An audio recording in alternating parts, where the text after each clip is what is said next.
हर हर महादेव दोस्तों, मैं नवनीता वशिष्ठ। आज गोप द्वादशी की सभी को हार्दिक शुभकामनाएं। फागुन मास के जो कृष्ण पक्ष है, इसमें गोप द्वादशी की पूजा आराधना की जाती है। गोप द्वादशी विशेष रूप से उनके लिए बहुत ही शुभ है जो एकादशी का व्रत करते हैं। एकादशी के व्रत को भी आप ये उपाय कर सकते हैं, द्वादशी को भी आप ये चीज़ें कर सकते हैं।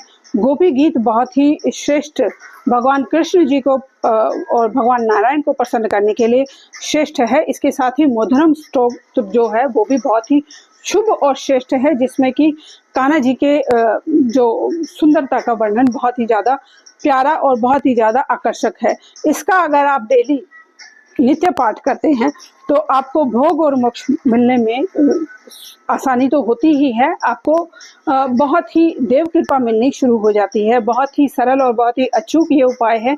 गीता का अध्याय का पाठ करना, ये गोपी स्तुति करना और ये मधुराष्टक का पाठ करना अपने आप में बहुत ही श्रेष्ठ उपाय हैं, जो नारायण को तो प्रसन्न करते ही हैं, आपकी सभी भी विघ्न बाधाओं को खत्म करते हैं, आपके जीवन में मधुर समय और मधुरता लाने में बहुत ही कारगर हैं और ये बहुत ही श्रेष्ठ भी हैं।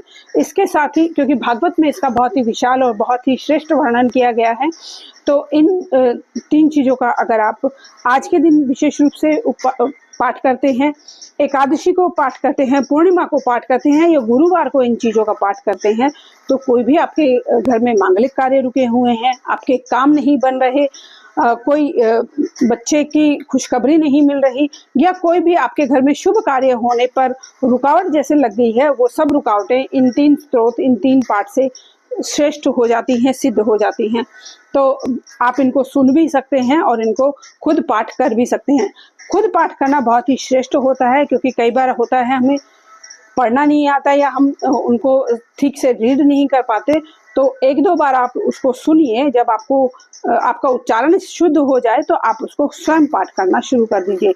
किसी भी समय पर आप ये कर सकते हैं। सूर्योदय संध्या समय में 3 जो श्रेष्ठ मुहूर्त हैं, दोपहर का 12 बजे का जो मुहूर्त है, सुबह जो प्रभात काल का जो मुहूर्त है, संध्या वंदन का जो मुहूर्त है, ये 3 श्रेष्ठ मुहूर्त हैं। इसके बाद आप रात्रि में के समय भी आप ये उपाय कर सकते हैं। 9 बजे से 10 बजे के बीच में बहुत ही अच्छा शुभ योग होता है। इन समय में अगर आप ये पूजन आराधन करते हैं, ये पाठ का स्मरण करते हैं, तो आपकी मनोकामनाएं पूर्ण होनी शुरू हो जाती हैं। सरल समय आपको मिलना शुरू हो जाता है, टफ टाइम आपका खत्म होना शुरू हो जाता है, आपकी नेगेटिविटी कटनी शुरू हो जाती है और काम आपके बनने शुरू हो जाते हैं।